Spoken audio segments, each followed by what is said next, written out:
Did you notice the reading was short today? That's the reading. I didn't change anything, just so you know. As I said earlier, this is Good Shepherd Sunday. Now, how many of you know a shepherd personally? How many of you? Hold up your hands. None of us do. But we don't have any trouble with the metaphor that's being used here, because Jesus points out to us what he's talking about. He says to us that the sheep know his voice. They know what he looks like. He also knows that at certain times he touches them, pets them, helps the little ones along. So they have this relationship with this shepherd. Now, another wonderful thing about this is, and we know this, it's just like you have pets at home. Sometime you have to scold them. And I've been in homes where they have a rather large dog and they would scold it, and she would go get in the chair in the front room and go, and the mother would have to go over and, okay, you're all right. It's over, done, you corrected yourself. Well, the shepherd has to do that sometimes with the sheep, because wherever they are roaming, sometimes they get caught in something, because you know how woolly sheep are. And they need to be rescued. And the sheep always knows that he or she is accepted back to the flock, even though somehow they've strayed or gotten out of the way.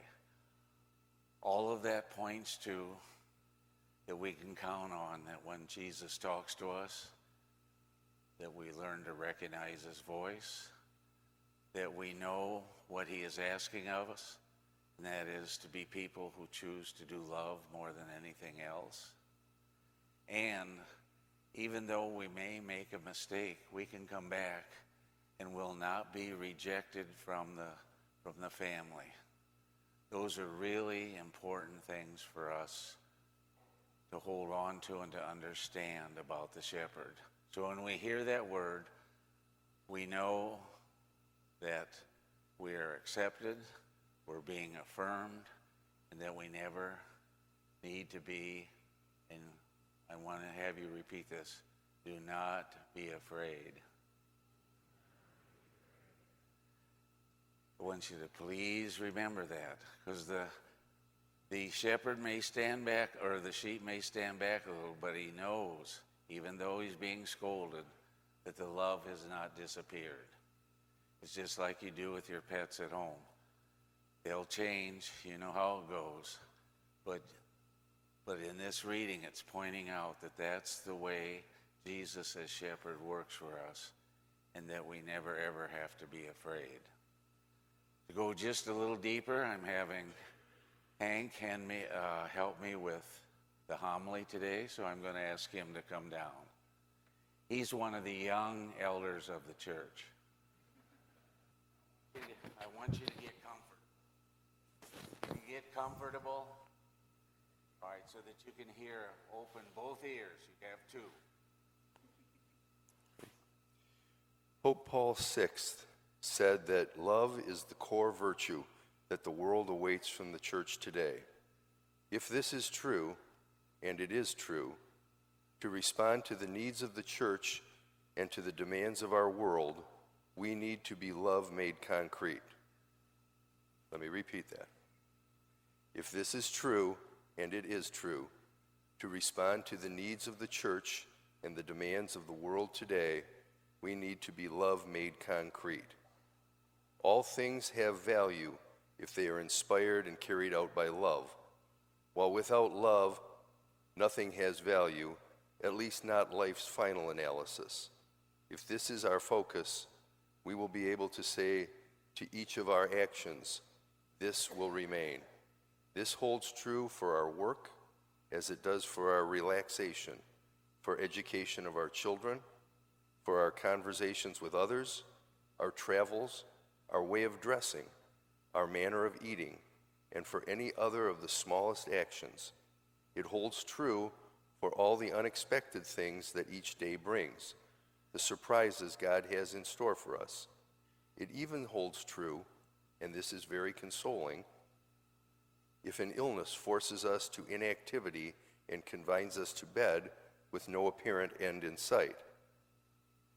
It is a truth often mentioned but equally forgotten that what matters is not so much what we do or what we are capable of doing, even in apostolic endeavors, but how we do it. The more our actions are animated by love, the more fruitful they become. So, if we Christians do not want to be behind the times, we must put love into everything we do, and we need to be especially vigilant that we are not lacking in love when our life proves most difficult and painful. Yes, everything passes. People, health, beauty, possession. God alone remains.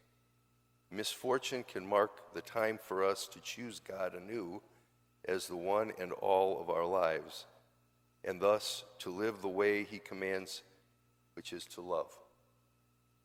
When you love, you understand many things, and you will see how the golden thread of your life, apparently interrupted, continues to shine as brightly and even more so than before. In our lives, we might experience all kinds of disruptions, but the life of God is always alive, and so it is those who have grafted themselves over and over onto him.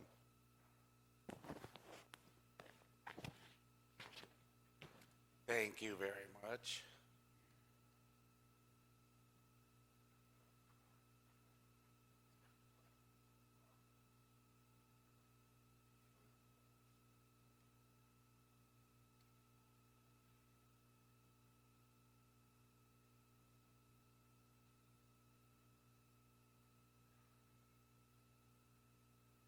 But he just read to us. Does that seem familiar at all to you? What do I often say to you? What happens? The importance of doing what after what? You see how modern and up to date we are? Now, Paul tells us something else. He says to us, there is faith, there is hope, and there's love. Faith and hope will pass away, but love lasts forever.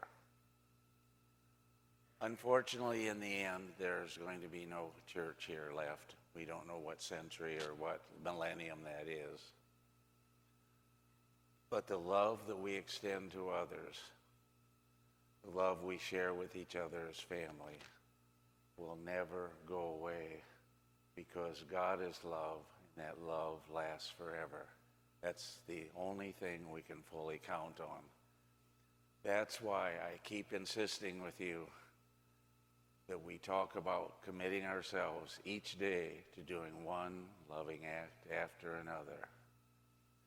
Today, to remember in a special way that a shepherd extends love, care, and concern.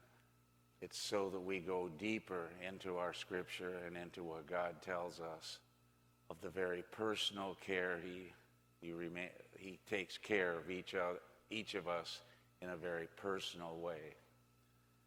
And also to remember today what Paul said. There is faith, there is hope, there is love. The only one that stands for eternity is love. And you and I definitely want to be a part of that. And that's why the Good Shepherd says to us, do not be afraid.